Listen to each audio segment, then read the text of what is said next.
Welcome to my YouTube channel, and as for today we are looking at trigonometric identities. So here we look at what happens when you divide certain ratios. So to begin with, let's say you divide the sine of theta over the cosine of theta. So when you divide these two ratios, what you're always going to be getting is what we call the tangent of theta, like that. Then the other identity that you need to know is what happens if you divide. Let's say you do the opposite now. You put cos on top. If you have the cos of theta over the sine of theta, this will be able to give you what we call the cotangent, which is simplified as the cot of theta, like that. Then, upon looking at these two identities, now what happens if you divide 1 over a certain identity such as the cos of theta?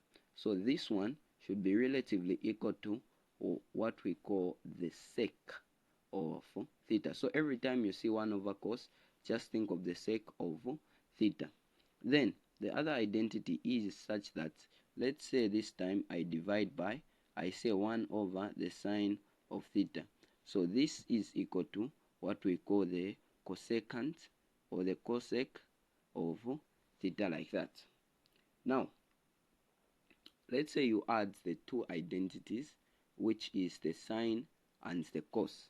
So if you add the cos squared theta plus the sine squared theta, this should always be equal to the unit of 1. Now, when we have established that this is equal to the unit of 1, we can be able to derive other trigonometric identities. So to begin with, let's say we have, let this be our first identity. Now let's say we have the cos squared theta plus the sine squared theta. This should be relatively equal to 1. Let's say I divide my cos squared theta throughout, cos squared theta throughout, like that. So here what I'm going to have is this divide by this. I'm going to have a unit of 1 since it's the same. Then sine squared theta over cos squared theta, if you remember, this will give us what we call the tan. So we have plus the tan squared theta should be equal to 1 over cos is equal to the sec. Since it's power 2, it's sec squared what? Theta. So you must always take notes to say these identities only work when the power is squared. It doesn't work when the power is cubed. When you just have sine x plus cos x, that is not equal to 1, but when you have the square of the power. Then the other identity, so we have another yet a very important identity that we have, which is the identity number 2. Then the third identity can be derived as, let's say I have the cos of theta, just getting the first identity, plus the sine squared of theta should be relatively equal to 1. Let's say I divide sine squared theta throughout, sine squared theta throughout. What do I have? So when I do this, I have sine squared theta over cos squared, or cos squared theta over sine squared theta. If you remember that, that will give us a cot. So we are going to have the cot, squared theta, then plus sine over sine is just a unit of 1, should be equal to 1 over sine squared theta is equal to the cosec of theta, like that.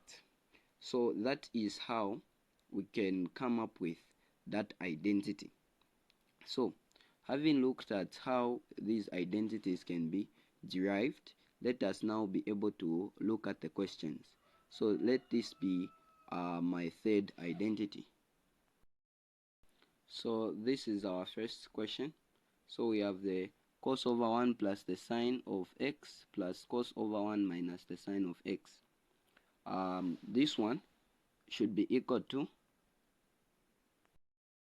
this should be equal to 2 sec x. So now here what we are going to be doing is, let us choose the complex side. So it is very advisable to choose the complex side. So here the left hand side is more complex. It is much easier to come up with the simplified version. So when we do that now, we should be able to now say we have the cos of x over 1 plus the sine of x, then we have plus the cos of x over 1 minus the sine of x, like that. Then here, every time you see this situation, just find the denominator, the common denominator. So the common denominator is just the product of the two.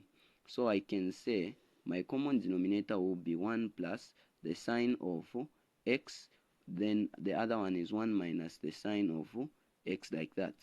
Then this will multiply that according to what we know on the rules of denominators. So we have the cos of x, then times this, we have 1 minus the sine of x. Then we also have, we are going to add plus this, we have the cos of x multiplied by what is here, we have 1 plus the sine of x, like that. So when we do this now, we can now expand. So we have the cos x times 1, that gives us the cos of x, then minus the cos x minus sine x, we have the cos of x sine x, like that. Then this times this gives us plus the cos of x, then cos x times sine x gives us cos plus cos of x sine x, like that. Then over, we have the denominator.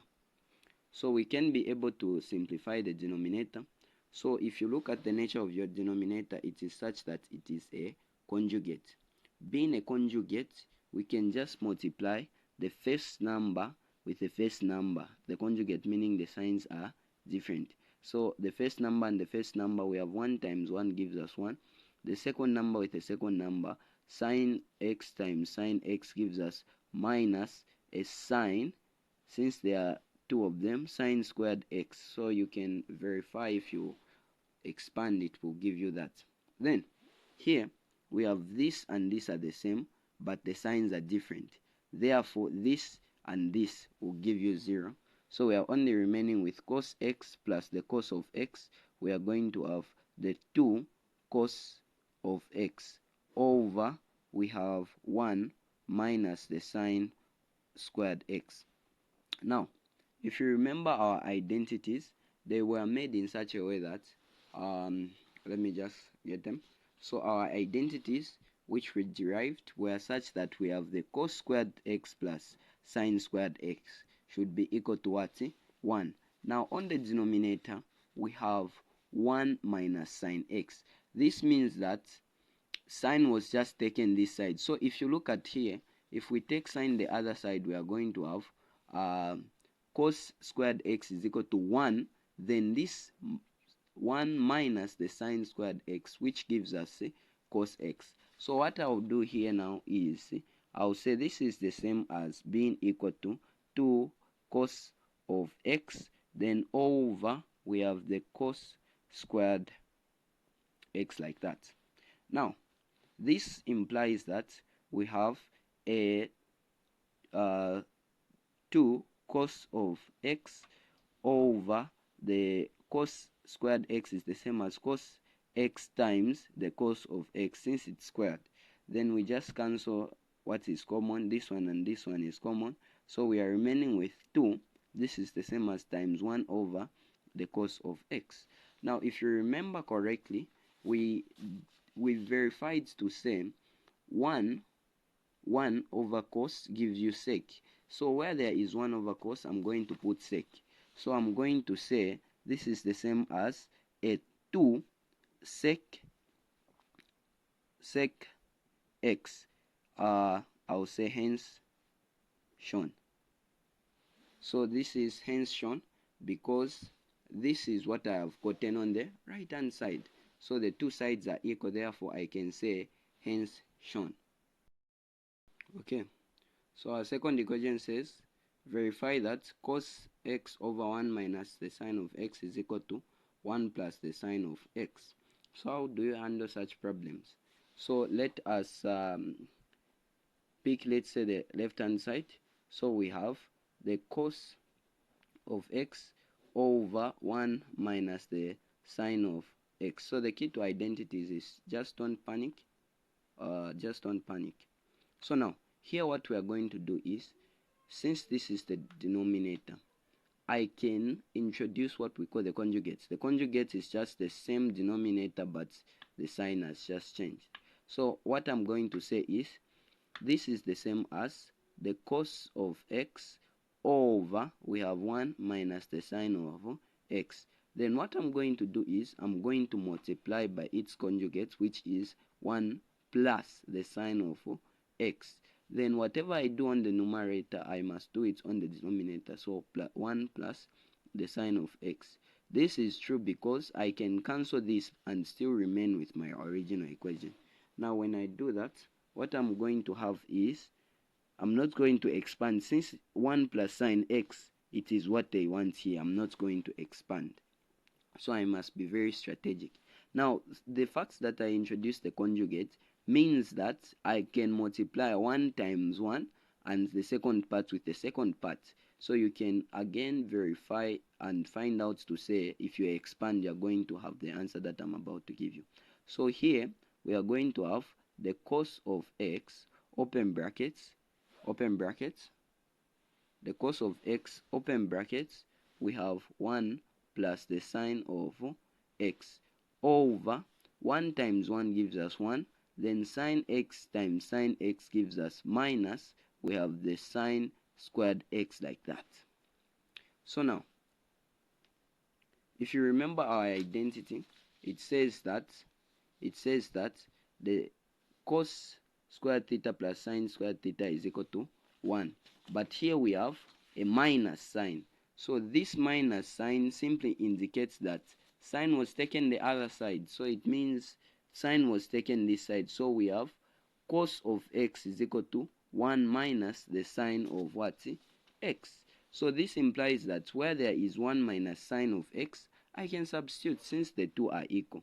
So I have my cos of x, then I open my brackets, I have 1 plus the sine of x over 1 minus sine squared x gives me what we call the cos squared x.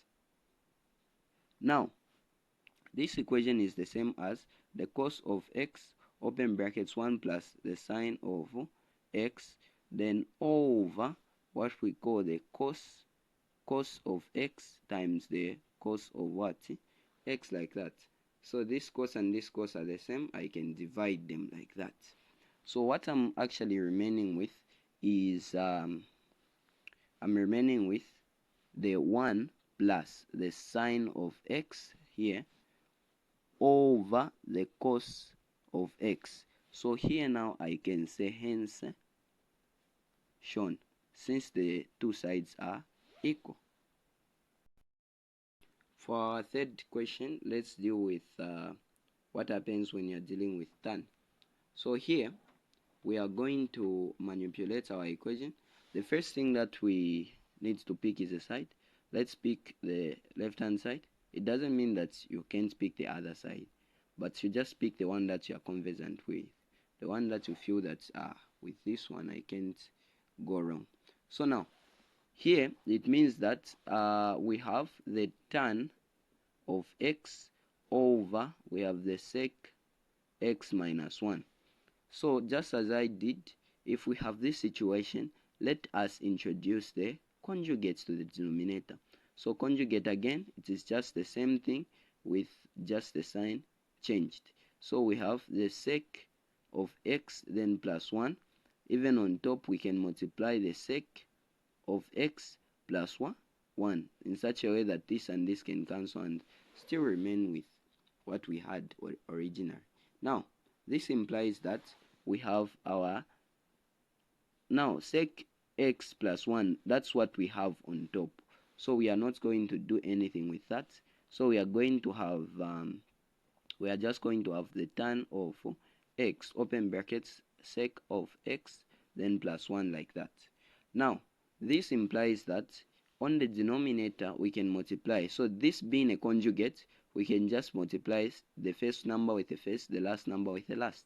So we have this times this gives us the sec squared x. Since this is sec times sec, sec squared x. then we have minus, since 1 times negative 1 gives us a 1 like that. Now what do we have here? So according to our identities, we have, if we have 1 plus the tan squared theta, it is equal to the sec squared theta. So now comparing it with here, we have sec squared theta minus 1. This means that 1 has been taken the other side. So this implies that they have made tan the subject of a formula. So we are going to have the tan of x, open brackets, the sec of x plus 1 over, we have what we call this minus this gives us what we call the tan. So we are going to write the tan squared what? X like that. So now this should be equal to what we call, now this, there are two tans, so we are going to have the tan of x, open brackets, sec x, then plus 1 over, we have the tan of x is the same as tan x, then times the tan of what? X. So this tan and this tan will go. Then the other thing is, what are we remaining with? We are remaining with the sec of x plus 1 over, we have the tan of x. So you will see that the left hand side is equal to the right hand side, so I can say hence shown like that. So that is how we can be able to answer such questions. The other equation that we have the tan of x minus the sec of x, then we have the squared. Let us verify that that is equal to that. So here what I'm going to simply do is, let us pick the left hand side. So we have the squared there. So now we must be very strategic. So here we have the tan of x minus the sec of x, then we have squared like that. So here what we are going to do is, we know that tan of x is the same as the sine of x over the cos of x like that. Then the sec of x is the same as 1 over the cos of x, if you remember very well. Then we have the squared like that. So this one, when we find the lowest common denominator, it is just this one. So we are going to have the common denominator is the cos of x like that. Then the denominator being the cos of x, then we are going to have, since the denominator is 1, it won't change anything because cos divided by cos is 1 times that. We are just going to have the sine of x, then minus 1 like that. Then outside we have a squared like that. So this implies that we have the same as, open brackets, we have the sine of x minus 1, and also we have the sine of x minus 1. Since it's squared, it means there are two of these, over, we have the cos squared, the squared affects everything, we have the cos squared x like that. So now at least you are now conversant with how these identities are coming about. So what we are going to say is, since this is cos of theta, on top we have the sine of x minus 1. We also have the sine of x minus 1. So the cos squared theta is the same as 1 minus the sine squared of what? X like that. So we have come up with that. Now on the denominator, you will realize that what they actually want is a positive. So now if you look at the nature of this is a difference of 2 squared. This is the same as 1 squared minus that. So from our knowledge of the difference of 2 squared, we can simply say this is the same as, on top we have the sine of x minus 1, we have the sine of x minus 1 like that, then we have over, we have 1 minus the sine of x like that, then also 1 plus the sine of x. That is our knowledge from the difference of 2 squares. So now, when we do that now, we should look at our denominator. So according to our denominator, what we have is sine of x on top. So we need to make sure that the two are exactly alike. So let's say for this first one, I remove my -1. So this will be the same as, let's say I factorize the -1. I'll have -1 open brackets. I have the sine of x, then minus I have a 1. So I have my -1 outside, then I have, oh sorry, so we have negative. If we remove negative, then the sign becomes a negative, then the 1 becomes a positive. The key thing is that they should be able to be able to retain. If I multiply this and this, I'm going to have positive. This times this, I'm going to have negative. So now I also do the same here. So I will remove my times -1, then in the brackets I'll have negative sine of x, then -1 divided by -1, I have a +1, like that. Then over, this should be over, what we have is 1 minus the sine of x, then also 1 plus the sine of x, like that. So now, when we have this can be rewritten. Okay, allow me to just do this. So I've just transferred. So we have a -1 and a -1. So these two can multiply. So this is the same as having 1. Now I will just have to rearrange these such that the positive begins first. So this times this gives us a +1. So we can ignore that. Then we have, in the brackets, we are going to have 1 since it's positive, minus the sine of x, and also in the other bracket we have 1 minus the sine of x. Then over, we are going to have 1 minus the sine of x, then also we have 1 plus the sine of x. So if you look at your denominator and numerator, this term and this one are the same. So we can be able to cancel them out. Then we are remaining with 1 minus sine of x over 1 plus the sine of x. So from here we can say hence shown. Since what they wanted us to show is exactly the same as what we have gotten, then that implies that we have shown our identity to be correct. So thank you very much for watching my YouTube video, and I hope you would subscribe and like for more.